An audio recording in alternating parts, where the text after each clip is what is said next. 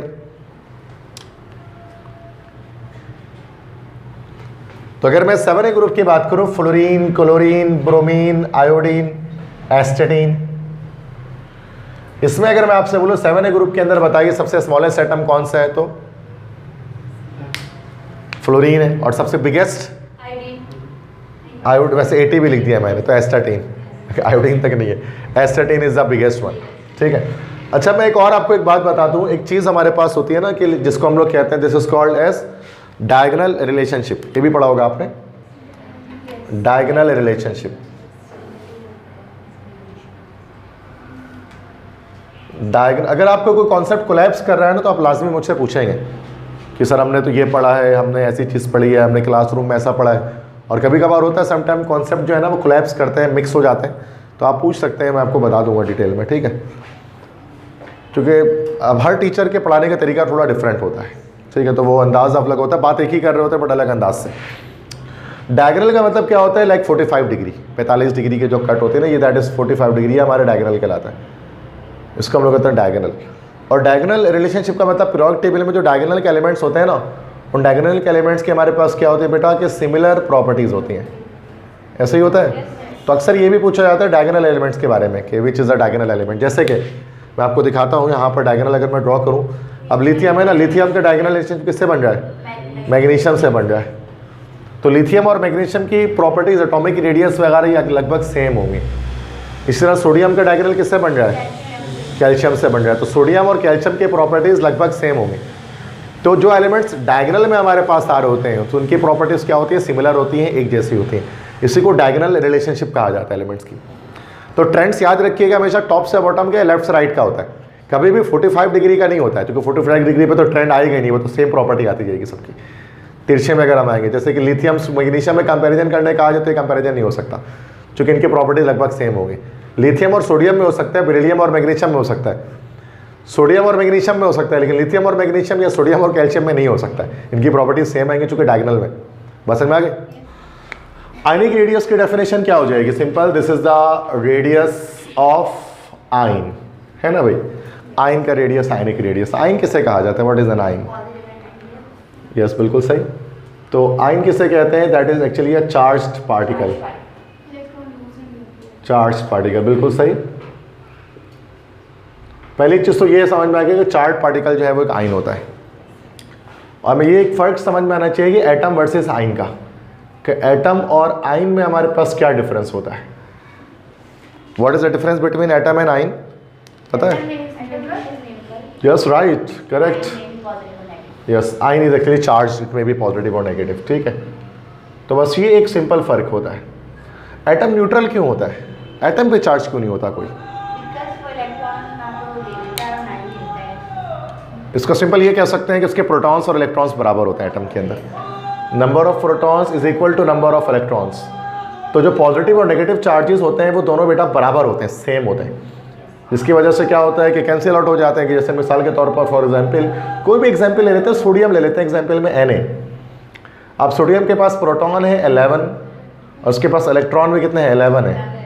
तो +11 और ये -11 चार्ज है ना, तो ये जो है वो ज़ीरो हो जाएगा हमारे पास, न्यूट्रल. दैट्स वाई जो एटम्स होते हैं हमारे पास उन पर कोई चार्ज नहीं होता, ज़ीरो चार्ज होता है फ्री स्टेट में उनके अंदर, ऐसे ही होता है. लेकिन जो आयन्स होते हैं वो चार्ज होते हैं.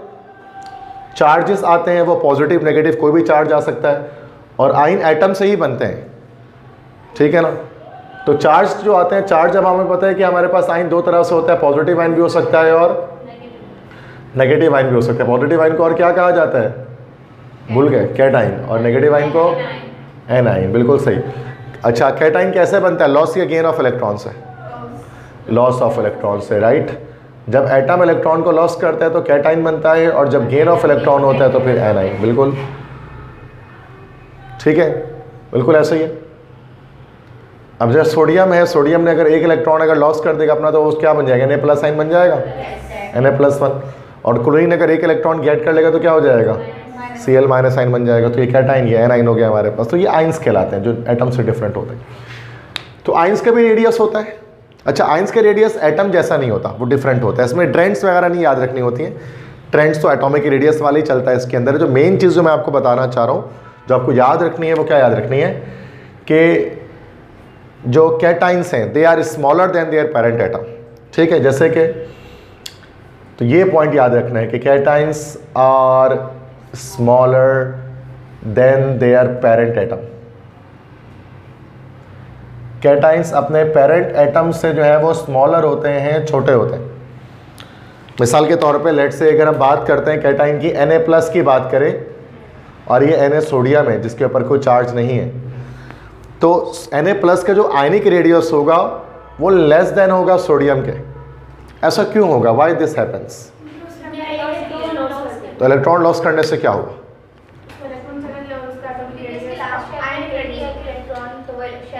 शेल ख़त्म हो गया, बिल्कुल सही है। Now you are right. देखो सोडियम की जो इलेक्ट्रॉनिक कन्फिग्रेशन होती है वो होती है 2,8,1, बिल्कुल सही कह रहा हूँ। तो इसका मतलब ये हो गया कि सोडियम के पास, सोडियम के एटम के पास हमारे पास कितने शेल्स आ रहे हैं? There are 3 shells. लेकिन जो Na+ आइन जो उसने अपना एक इलेक्ट्रॉन लॉस कर दिया, तो ये 2,8 हो गया। अब 2,8 हो गया तो शेल्स कितने हो गए उसके पास? 2 शेल्स हो गए। अब शेल कम हो गया तो जाहिर सी बात है कि इसका साइज़ छोटा हो गया, इसलिए Na+ स्मॉलर देन लेस, इनका साइज़ कम होता है सोडियम के, तो इनके पेरेंट एटम के मुकाबले में। इसी के मुकाबले में जो एनाइंस है वो रिवर्स जाते हैं। अब एनाइंस के बारे में क्या याद रखना है? क्या एनाइंस आर लाइक बिगर या लार्जर कह सकते हैं। Anions are bigger than their parent atom, bigger than their parent atom. तो इसके पीछे क्या रीज़न है?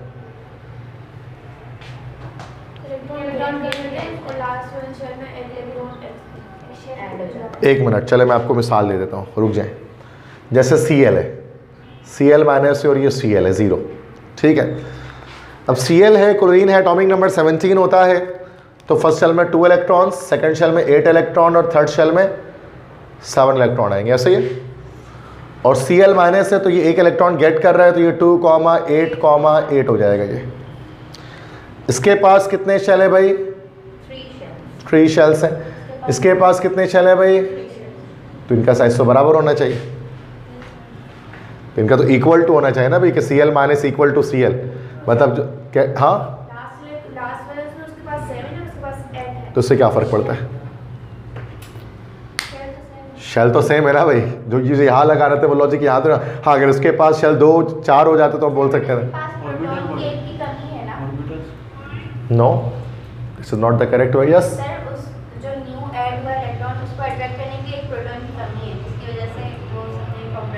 नो दिस, आप एक लॉजिक क्रिएट करना चाह रहे हैं, but this is not a logic here. Perfect logic क्या है? तो मतलब ऐसे देखा जाए तो इनको तो बराबर होना चाहिए, जो कॉन्सेप्ट में ऊपर लगा है उसके लास्ट से। सही बात है ना, इक्वल टू होना चाहिए, लेकिन होता यही है भाई, anions are always bigger than their parent atom.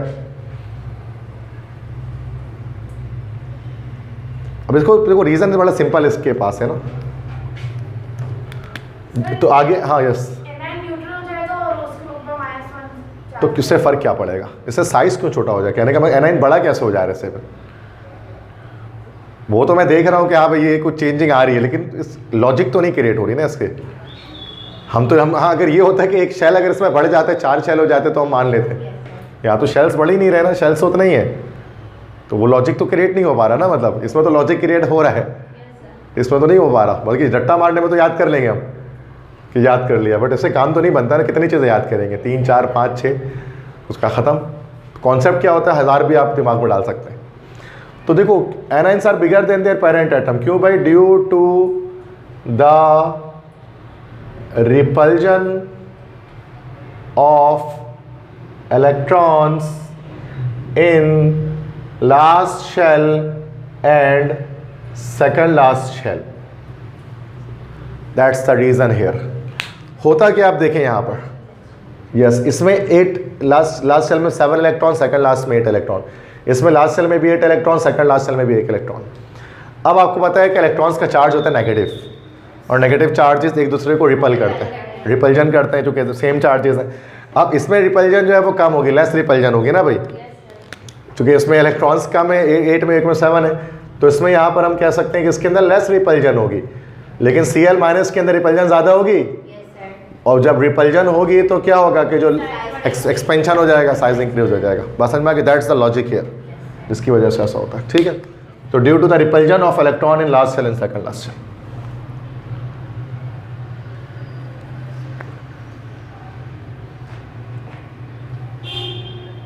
इसी तरह से अगर मैं ऑक्सीजन को, अगर यहाँ पर देख लें, अगर मैं ऑक्सीजन को 2 लिखूँ, O-1 O-2, दोनों ऑक्सीजन के आइंस हैं। अब आप इसमें बताएं कि इसमें से दोनों में से कौन सा बिग होगा, कौन सा स्मॉल होगा, -2 -1 वो ब्रेक होगा, वो कौन, मतलब ये बताओ -2 जो है O-2, ये बिग होगा क्या स्मॉल?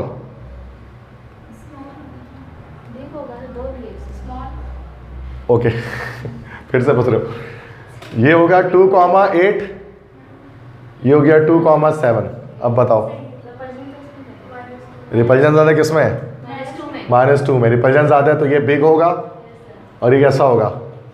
स्मॉल होगा। तो इसमें भी रिपल्जन वाली बात आएगी। अगर ये पूछा जाए O-1 O-2 में कौन सा ज़्यादा, हम कह सकते हैं बड़ा है तो O-2 ज़्यादा बड़ा होगा, तो किसमें रिपल्जन ज़्यादा हो जाएगी। सही है, तो O-1 इज लेस देन या स्मॉलर देन O-2।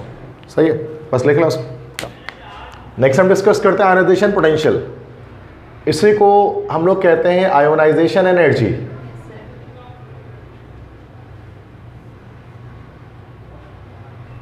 ठीक है, तो आयोनाइजेशन एनर्जी भी कह सकते हैं, आयोनाइजेशन पोटेंशियल भी कह सकते हैं, they are same things. What is, इस वर्ड आयोनाइजेशन के मतलब क्या होते हैं? What, removal of electron. Yes बिल्कुल, यस राइट। इलेक्ट्रॉन का रिमूव हो जाना कहलाता है केमिस्ट्री में आयोनाइजेशन, आइंस की फॉर्मेशन हो जाना। पोटेंशियल के मतलब क्या होते हैं?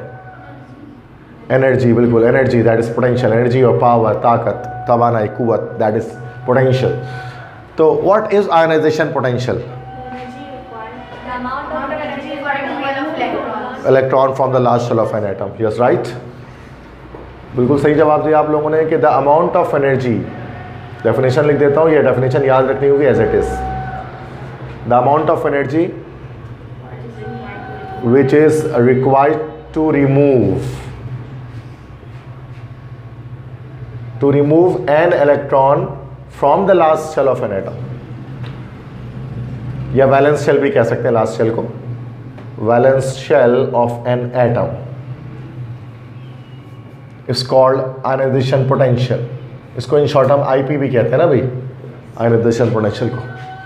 तो ये तो आईपी की डेफिनेशन होगी कि किसी भी एटम के लास्ट शेल से इलेक्ट्रॉन को बाहर निकालने के लिए जो एनर्जी देनी पड़ती है उसको हम लोग आयोनाइजेशन पोटेंशियल कहते हैं, आईपी कहते हैं। ठीक है,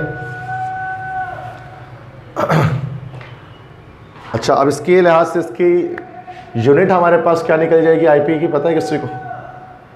यूनिट क्या होती है उसकी? एनर्जी की। एनर्जी की यूनिट जूल जो है ना, फिजिक्स में हम लोग लिखते हैं, लेकिन जब एटम्स की बात करते हैं तो जूल के बजाय हम लोग लिखते हैं किलो जूल पर मोल, ये यूज़ करते हैं, किलो जूल पर मोल। तो ये एसआई सिस्टम में ये हम कहते हैं किलो जूल पर मोल, या फिर हम लोग इसको एक और नाम कह सकते हैं, किलो कैलोरी पर मोल भी कह सकते हैं। Calorie is also the unit of energy. तो किलो जूल पर मोल या किलो कैलोरी पर मोल हम उसकी यूनिट निकालते हैं। ठीक है, अब एक एग्जांपल इसकी अगर मैं ले लेता हूँ, एक एग्जांपल हम इसकी लेते हैं, जैसे कि मिसाल के तौर पर सोडियम है Na। अब सोडियम में बेटा इस पर चार्ज कोई नहीं, 0 चार्ज है। सोडियम का एटॉमिक नंबर होता है 11, तो ये हो जाता है 2,8,1। अगर हम चाहते हैं इसके लास्ट शेल से एक इलेक्ट्रॉन बाहर निकल जाए स्टेबल करने के लिए इसको, तो उसको क्या करना पड़ेगा, हमें हीट एनर्जी प्रोवाइड करनी पड़ेगी। इसको हीट करेंगे या इसको एनर्जी देंगे, इस एनर्जी देने से होगा क्या कि इसका लास्ट शेल का इलेक्ट्रॉन बाहर निकल जाएगा। तो ये Na+1 आइन बन जाएगा 2,8, और ये देखो बेटा ये एक इलेक्ट्रॉन इसका बाहर आ गया प्रोडक्ट साइड पर। तो जो भी एनर्जी आपने दी उसको राइट साइड पर शो कर देते हैं डेल्टा एच की सूरत में। डेल्टा एच किसे कहा जाता है पता है? Change in enthalpy, not enthalpy. Enthalpy is another thing, enthalpy change है, ये सिर्फ एंथैल्पी अलग चीज़ होती है। तो बड़ा इसमें कंफ्यूज हो जाते हैं बच्चे। एंथैल्पी चेंज क्या होती है? Enthalpy change what is enthalpy? Delta H क्या शो कर रहा होता है एंथैल्पी चेंज? जो एनर्जी में चेंज आता है या जितनी एनर्जी गेन या लॉस होती है during a reaction, that is called enthalpy change. किसी भी रिएक्शन में जितनी एनर्जी लॉस हो रही है, गेन हो रही है, एंथैल्पी चेंज, वो हमेशा राइट साइड पे लिखते हैं केमिकल इक्वेशन के डेल्टा एच बनाकर।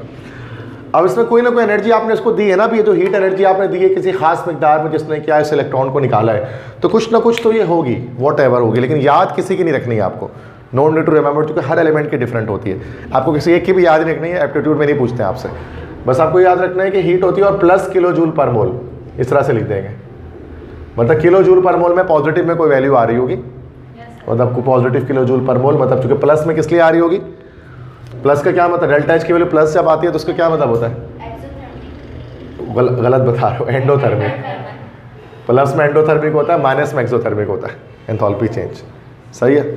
तो ये एंडोथर्मिक है, चूंकि हीट एनर्जी अब्जॉर्ब हो रही है इसके अंदर, दैट्स वाई पॉजिटिव में कोई plus 200 plus 250 plus 350 what ever कुछ भी आ रही होगी, ऐसे याद नहीं रखनी है, ठीक है, रट्टा काम नहीं आता है एप्टीट्यूड के अंदर, कॉन्सेप्ट काम आते हैं। सर ये एनर्जी तो बाहर आ रही है ना, अंदर जा रही है ना, हीट हमने दिया है इसको, रिएक्टेंट साइड पर हीट है, या प्रोडक्ट साइड पे होता तो बाहर निकल रही होती, यहाँ हीट नहीं है, ये रिएक्शन यहाँ पर ख़त्म हो गया, ठीक है, ये तो एंथैल्पी चेंज बता रहा है इसको यहाँ पर, ठीक है। ये तो आपने बड़ी डिटेल में थर्मोकेमिस्ट्री में पढ़ा होगा इन चीज़ों को, फर्स्ट ईयर केमिस्ट्री में, ठीक है। तो अभी हमारा का मकसद वो पढ़ना नहीं है, इसलिए मैं उसकी डिटेल में नहीं जा रहा, एंडोथर्मिक एक्सोथर्मिक के। ओके, फैक्टर्स आते हैं, तो भाई इसका फैक्टर जो है ना एटॉमिक रेडियस का रिवर्स फैक्टर होता है, मीन्स क्या कि जो आयनाइजेशन पोटेंशियल है अब वो इन्वर्सली प्रोपोर्शनल हो जाएगी किसके भाई, नंबर ऑफ शेल के, मतलब वो डायरेक्ट एटॉमिक रेडियस तो डायरेक्टली प्रोपोर्शनल था ना नंबर ऑफ शेल के, इन्वर्सली प्रोपोर्शनल हो जाता है, जितना ज़्यादा शेल बढ़ेगा आयनाइजेशन पोटेंशियल उतनी कम हो जाएगी, और यही आयनाइजेशन पोटेंशियल डायरेक्टली प्रोपोर्शनल किसके हो जाएगा भाई, न्यूक्लियर चार्ज की। अब ऐसा क्यों होगा ये भी मैं आपको थोड़ी देर में बता देता हूँ अभी, ठीक है, कैसा क्यों होगा सर, इसका रिवर्स ट्रेंड क्यों जा रहा है एटॉमिक रेडियस के लिहाज से। तो अब ट्रेंड्स निकाल लेते हैं इसके, यहाँ पर ट्रेंड्स क्या आ जाएंगे, अब एटॉमिक रेडियस का उल्टा ट्रेंड आएगा, टॉप से बॉटम एटॉमिक रेडियस चूंकि बढ़ रहा होता है तो आयनाइजेशन पोटेंशियल हमारे पास क्या होता है, टॉप से बॉटम डिक्रीज होता है, और लेफ्ट से राइट क्या हो जाएगा, आयनाइजेशन पोटेंशियल इंक्रीज हो जाएगा। अब ऐसा क्यों होगा, कैसे होगा, इसको ज़रा देखते हैं। पहले मैं इसको बनाता हूँ फिर उसके बाद पूछता हूँ आपसे, ठीक है। दोबारा से मैं बनाता हूँ, that is lithium, sodium, that's potassium, that's rubidium, caesium, francium, that's beryllium, that's magnesium, calcium, strontium, barium, ये हमारा वो एस ब्लॉक हो गया। उसके बाद boron, carbon, nitrogen, oxygen, fluorine, ठीक है, ये 1 2 फिर ये 3 फिर ये 4 फिर ये 5 फिर ये 6 और फिर ये 7, ठीक है। अब आते दोबारा से टॉप से बॉटम, जब हम आ रहे हैं तो एटॉमिक रेडियस तो इंक्रीज हो रहा है चूँकि नंबर ऑफ शेल्स बढ़ रहे हैं, लेकिन उसके बढ़ने से आईपी क्यों डिक्रीज हो रही है, अब आप बताइए। क्योंकि जो प्रोटॉन्स नेगेटिव चार्ज को अट्रैक्ट कर रहे हैं ना, वो एबिलिटी कम होती जा रही है। बिल्कुल बिल्कुल, यू आर राइट, ठीक है,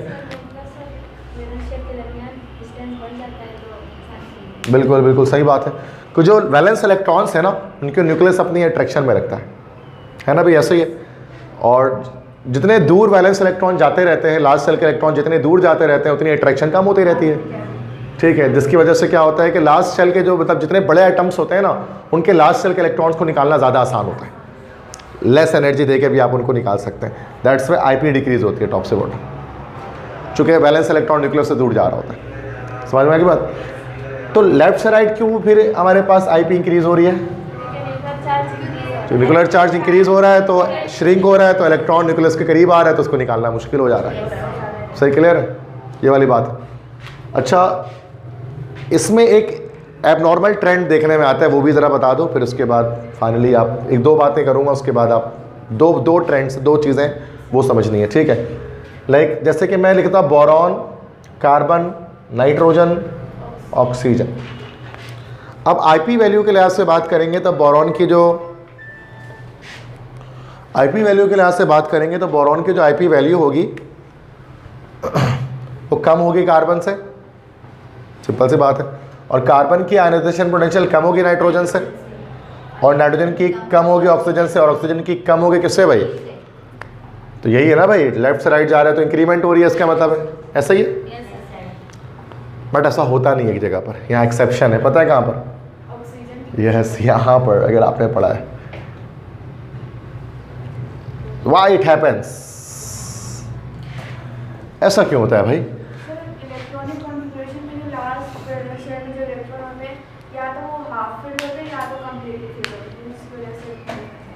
stability, yes you are right, ठीक है, चलो गुड, ठीक है।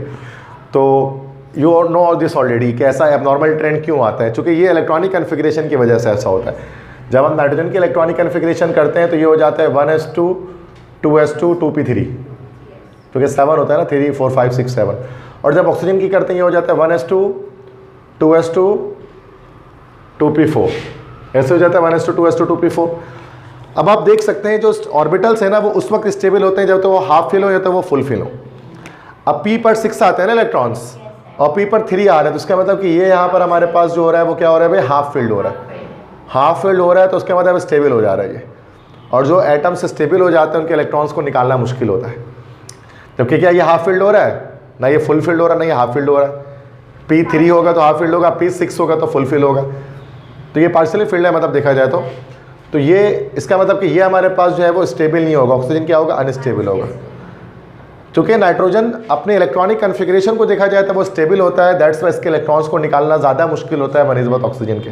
दैट्स वाई यहाँ पर एक एबनॉर्मल ट्रेंड आता है कि नाइट्रोजन की IP ज़्यादा होती है ऑक्सीजन से, नाइट्रोजन के इलेक्ट्रॉन को निकालना ज़्यादा मुश्किल होता है ऑक्सीजन के इलेक्ट्रॉन को निकालने से।